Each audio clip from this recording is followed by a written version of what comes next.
Qualche giorno fa vi ho chiesto con un sondaggio sul mio canale YouTube il vostro giudizio su Victoria 3 e una buona maggioranza tra voi ha ritenuto il gioco così così. Da anni la Paradox Interactive domina il settore del Grand Strategy Game, ma negli ultimi anni dalla community sono state mosse molte critiche verso una politica di pubblicazione di videogiochi senza profondità e con delle meccaniche ripetitive e realistiche.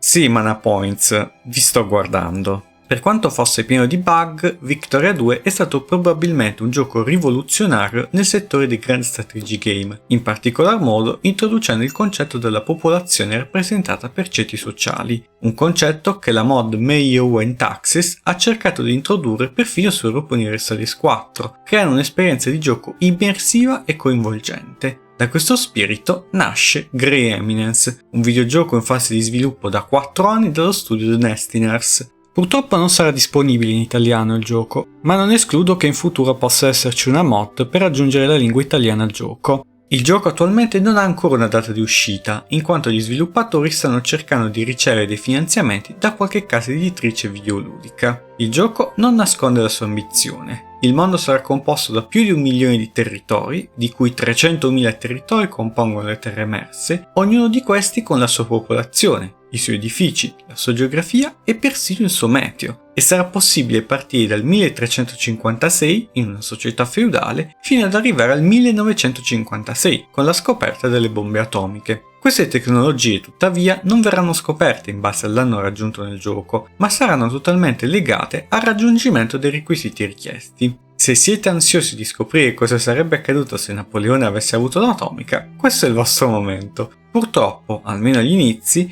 il 1356 sarà l'unica data di partenza possibile, data l'enorme mole di dati richiesta per ogni save game, specialmente per quanto riguarda la demografia. Grey Eminence promette di cambiare anche il modo in cui siamo stati abituati a guardare le culture e alle religioni nei videogiochi. Queste non saranno più statiche, ossia completamente immutate e asettiche, ma le culture avranno dei costumi, un patrimonio e delle lingue che cambieranno nel corso del tempo. E allo stesso modo le religioni saranno composte dalle dottrine, ossia i fondamenti di una religione, le posizioni su determinate istanze e infine le idiosincrasie, che caratterizzano nel dettaglio una religione da un'altra, come ad esempio il battesimo. Queste possono variare nel corso del tempo, attraverso le riforme, le eresie o persino gli scismi, e questi cambiamenti possono avvenire dall'alto verso il basso o dal basso verso l'alto. Non avremo a che fare con dei semplici eventi scriptati, ma ogni evento avrà una causa ben precisa. Per ogni territorio sarà possibile vedere come è composta la popolazione al suo interno, in base all'età, la classe sociale, la cultura, la religione e perfino il genere, che può sembrare superfluo a prima vista, ma nel caso in cui una guerra prolungata dovesse sbilanciare la distribuzione tra uomini e donne, causata dalla decimazione dei soldati in battaglia, la crescita della popolazione ne risentirà. Nel gioco prenderete il controllo del vostro regnante, che avrà dei tratti basati sulla personalità, sullo stile di vita e sull'aspetto fisico. Ciò significa, ad esempio, che dovrete considerare la capacità di mentire del vostro re prima di fare promesse che non volete mantenere. Anche l'elite all'interno del vostro stato sarà rappresentata da dei singoli personaggi, ognuno con dei tratti, delle paure e soprattutto degli obiettivi, che possono essere di vario tipo: personale, sociale, politico e materiale. Un personaggio particolarmente devoto alla religione può ambire alla costruzione di una cattedrale, mentre altri potrebbero desiderare un determinato territorio. Infine, ogni personaggio parla soltanto le lingue che conosce. Pertanto, se volete stringere un'alleanza con un principe tedesco, forse conviene far spolverare il dizionario di latino al vostro personaggio.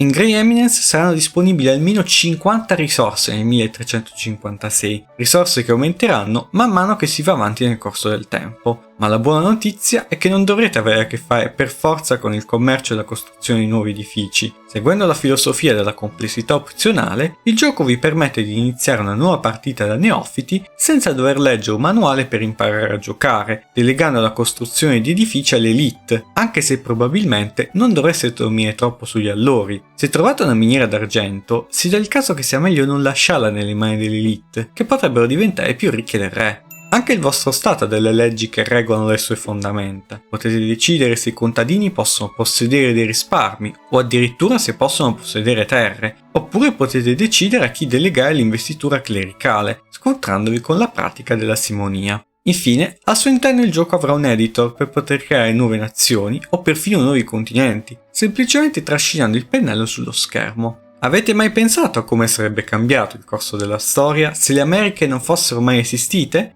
Il gioco inoltre è stato progettato per dare completa carta bianca alle mod, evitando il più possibile di avere delle limitazioni nella creazione delle mod. Come detto all'inizio, il gioco è molto ambizioso ed è in una fase di sviluppo avanzata, visto che hanno già messo a punto l'economia e la popolazione. Per questo ho voluto realizzare questo video per capire se c'è un interesse potenziale per questo gioco da parte della community italiana. Lasciate quindi un like a questo video se volete che faccia un video per ogni Dev Diary pubblicato finora. Arrivati a 50 like, pubblicherò il primo Dev Diary sulla popolazione. Spero con questo video di avervi trasmesso un po' dell'entusiasmo e dell'interesse che sto provando per questo gioco, e se volete leggere maggiori informazioni al riguardo, trovate nel commento fissato in alto i link per poter leggere tutti i Dev Diary pubblicati. Con questo io vi ringrazio per il vostro supporto e vi do appuntamento al prossimo video.